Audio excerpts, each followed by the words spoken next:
नमस्कार। मैं वैद्याभिषेक ठाकुर आज आपको बहुत ही अहम विषय पे मैं जानकारी प्रदान करने जा रहा हूं। जैसे कि आजकल आपको पता है कि बरसात का ये मौसम है और बहुत सारे रोगी जो हैं वो अपनी आंख की समस्या लेके जो है वो हॉस्पिटल्स में, डिस्पेंसरीज में, स्वास्थ्य केंद्रों में आ रहे हैं और जिसे कि हम आम भाषा में आई फ्लू भी बोलते हैं, कंजक्टिवाइटिस बोलते हैं, आपका आंख का आना पहाड़ी भाषा में भी बोलते हैं कुछ लोग, और इसे जो है वो हम आयुर्वेद में नेत्र अभिषंध भी बोलते हैं। तो चलिए मैं आपको ये बताना चाहता हूँ कि नेत्र जो अभिषंध है और जिसे हम कंजक्टिवाइटिस या आई फ्लू बोलते हैं, ये एक कंजक्टिवा, एक बेसिकली जो है वो एक ट्रांसपेरेंट झिल्ली सी एक टिश्यू सा होता है जो आपकी ये पलक होती है उसके अंदर वाली सतह पे, और जो व्हाइट पोर्शन जो आंख होता है उसकी बाहरी सतह पे, तो उसको वो कवर करती है। और इसमें जब इन्फेक्शन हो जाती है तो उसको हम कंजक्टिवाइटिस बोलते हैं। और यही कंजक्टिवा जो है वो आपकी जो ये पलक है और आई वॉल है उसके बीच में एक लुब्रिकेशंस का काम भी करता है। लेकिन जब इसमें इन्फेक्शन होती है तो इस प्रकार की समस्या जो है वो होती है और इसमें आपको जैसे आंख से पानी आना, आपका आंख एकदम से लाल हो जाना, या आंख में स्वेलिंग आ जाना, या जलन होना, और आप किसी भी स्क्रीन को नहीं देख पाना, या आप स्क्रीन देखते हैं तो एकदम से आपको वाटरी आई हो जाना, ये कंजक्टिवाइटिस के जो है वो लक्षण हैं।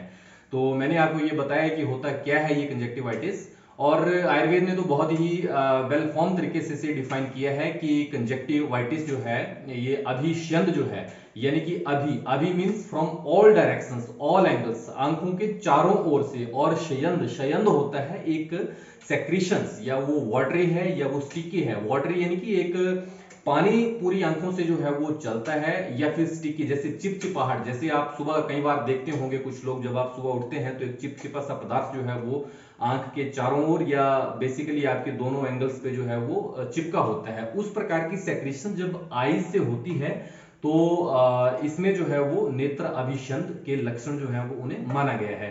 तो आचार्य सुश्रुत ने जो है वो इसे एक संक्रमिक व्याधि माना है। संक्रमिक इसलिए बोलते हैं कि जैसे अगर एक पेशेंट है तो उसे किसी दूसरे पेशेंट को भी ये जो बीमारी है ये हो सकती है। तो मैं आपको ये बताना चाहता हूं कि देखिए बहुत ही खूबसूरत श्लोक लिखा है कि प्रसंगात गात्र संस्पर्शात निश्वासात सह भोजनात् सहसैया आसनात् चापी वस्त्र माल्य अनुलेपनात्। तो वो बोलते हैं, आचार्य जी बोलते हैं कि प्रसंगात किसी व्यक्ति के साथ प्रसंग करने से, गात्र संस्पर्शात किसी व्यक्ति के साथ जो है वो छूने से, ठीक है, निश्वासात जिसे आप ड्रॉपलेट इंफेक्शंस बोलते हैं उससे, और सह भोजनात् अगर आप एक ही थाली में आप भोजन कर रहे हैं या इकट्ठे बैठ के आप भोजन कर रहे हैं तो उस कंडीशंस में भी कहीं ना कहीं जो है ये इन्फेक्शन होने के चांसेस रहते हैं। सहसैया, एक ही बिस्तर पे अगर आप रोगन के साथ, रोगी के साथ सोए हैं तो उस कंडीशंस में भी आपको ये हो सकता है। आसनात, एक साथ अगर आप बैठे हैं उस कंडीशंस में भी हो सकता है। वस्त्र माल्य अनुलेपनात्, वस्त्र अगर आप एक ही वस्त्र यूज करते हैं, उदाहरण के तौर पर अगर आप एक ही टॉवल रोगन के साथ जो है वो शेयर करते हैं तो भी ये होता है। और अगला है माल्य अनुलेपनात्, अगर आप एक माला जो है वो पहनते हैं उसका भावार्थ जो है वो हमें इस प्रकार से लेना है कि जैसे अगर आप क्रीम लगाते हैं या तेल लगाते हैं तो रोगन के साथ जो है वो शेयर ना करें, जो रोगी है उसकी क्रीम अलग रखें, उसका जो ऑयल है वो अलग रखें। तो इस प्रकार से इसका जो है वो ये निदान की होता कैसे है ये बताया है। और देखिए कौन कौन से रोग हैं, कुष्ठ, ज्वरश्च, नेत्र अभिषंद एवच, कुष्ठ है, ज्वर है, नेत्र अभिषंद है, औपसर्गिक रोगश्च संक्रामति नरात नरम, ये संक्रमिक व्याधि है और एक व्यक्ति से दूसरे व्यक्ति में होता है नरात नरम। और इनका इलाज जो है वो बहुत ही सिंपल है, खूबसूरत है। तो आचार्य जी क्या लिखते हैं कि अक्षी कुक्षी भव रोग प्रतिश्याय व्रण ज्वर पंचेत पंचरात्रेण रोग शम्यति लंघने, कि 5 रोग हैं, अक्षी रोग यानी कि आपके आंख के रोग, नेत्राभिषंद उनमें से एक है। नेत्राभिषंद आंखों में होने वाले सभी रोगों का एक मूल कारण है, मूल निदान है, इसलिए आपको स्टार्टिंग में ही जो है वो अभिषंद रोकना होता है। कुक्षी आपके पेट के रोग, आपके प्रतिशय, आपका जो प्रतिशय जुखाम जो होता है, दुष्ट जुखाम जो हो जाता है, वो व्रण, कहीं पे भी बॉडी में व्रण हो जाता है, घाव हो जाता है, और ज्वर।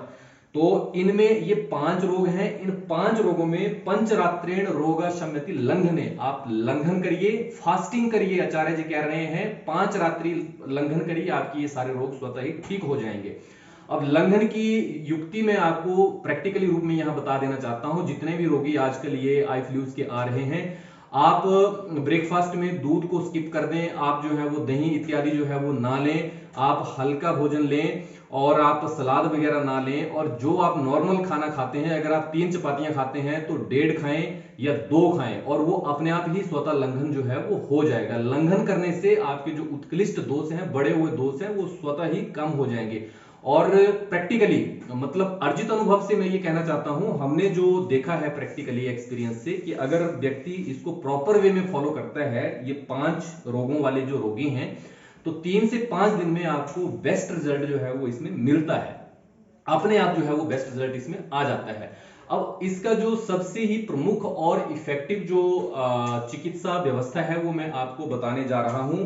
रस तरंगिणी हमारी आयुर्वेद का एक ग्रंथ है, और उसमें जो है वो फुल्लिका द्रव जो है वो एक चिकित्सा व्यवस्था इस नेत्र विषंद के लिए बताई है। फुल्लिका यानी कि आपका जो फटकरी है, स्फटिका है, और द्रव यानी कि गुलाब जल। तो आप इसमें क्या करें कि रूह गुलाब, एक बहुत ही हाई क्वालिटी का गुलाब जल आता है, ये लाखों रुपए जो है वो लीटर होता है, और ये मार्केट में अवेलेबल होता है। तो इसमें आप अच्छी क्वालिटी का रूह जो गुलाब है वो लें। उसमें जैसे कि 100 ml आपने गुलाब जल ले लिया, उसमें 1 चुटकी आपने स्फटिका भस्म डाल दी, उसको घोल के आपने अच्छी तरह से एक ड्रॉपर में भर लिया, और उस ड्रॉपर से जो है वो आंखों में दिन में जो है वो 4-5 बार 3-3 बूंदें आप डालें। आपका नेत्र विषम स्वतः ही 3-4 दिन में आराम इसमें आ जाएगा। दूसरा इसका इलाज है कि बकरी का दूध अगर आपको मिलता है तो बकरी के दूध में आप कोई रुई का फाहा जो है वो डुबोएं, और डुबोने के बाद जो है वो उसे अपनी आंखों पे इस प्रकार से जो है वो ये रख लें, यहाँ पे ऊपर पलकों के ऊपर। तीसरा आपका त्रिफला का फांट बना के जो है वो उसमें आप उसको रुई से 4-5 बार छाने, ताकि उसमें जो कण है वो ऊपर रह जाए और नीचे पानी पानी जो है वो उसका आ जाए। उसको भी आप डुबो के अपनी आंखों पे जो है वो रख सकते हैं, और इतना करने से जो है वो रोगी बिल्कुल स्वस्थ हो जाता है। लेकिन फिर भी अगर किसी रोगन को लगता है कि उसे जो है वो दवाई की जरूरत है, तो उस कंडीशंस में त्रिफला फांट जो है वो उसे अपनी आंख को धो सकता है अच्छी तरह से। दूसरा जो है वो आप इसमें सारीवादी वटी ले सकते हैं।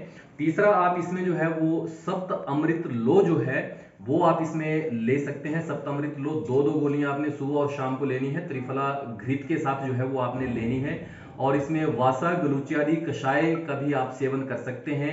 आप इसमें सुदर्शन फांट जो है वो ले सकते हैं, ये आयुर्वेद चिकित्सा व्यवस्था है। और इसके साथ साथ जो है वो आपको एहतियात जो बरतनी है, वो अपने आपके हाथ हैं उनको बार बार आपने धोना है। अपना जो बस्तर है, टावल है, तकिया है, उसको आपने अलग रखना है। अपना स्क्रीन का, किसी भी स्क्रीन का आपने जो है वो सेवन नहीं करना है, जैसे कि आप टीवी हो गया, मोबाइल हो गया इत्यादि, इन चीजों का जो थोड़ा सा जो है वो आप अवॉइड करें। डायरेक्ट आप सनलाइट में भी ना जाएं। और नेत्राभिषंद जो है ये बहुत ही एक सिंपल सी व्याधि है, अपने आप ठीक हो जाती है। 10 से 15 दिन में ये अपने आप ठीक हो जाती है अगर आप कुछ भी ना करें। लेकिन अगर आप आयुर्वेद का जो मैंने फुल्लिका द्रव जो आपको बताया, एक गुलाब जल और स्फटिका भस्म, उसका मिश्रण करके आप आंखों में 3 से 5 बार जो है वो दिन में 3-3 ड्रॉप्स डालेंगे, आप बिल्कुल जो है वो स्वस्थता को प्राप्त होंगे। तो मैं इसी विषय पे आपको थोड़ा सा ये इसके बचाव, इसका उपाय और जागरूकता आपको ये बताना चाहता था। तो मैं उम्मीद करता हूं कि आपको ये खूब समझ आया होगा। और जो भी रोगी जो हैं वो इस कंजक्टिवाइटिस से सफर हैं, या तो वो नजदीक के किसी भी आयुर्वेद चिकित्सक से जो है वो संपर्क कर लें, या आप मुझे भी डायरेक्टली फोन कर सकते हैं। मैं भी आपको और अधिक विस्तार पूर्वक जो है वो इसकी चिकित्सा व्यवस्था बता सकता हूं और बताऊंगा। तो इसी के साथ नमस्कार, जय भगवान धन्वंतरी, जय आयुर्वेद।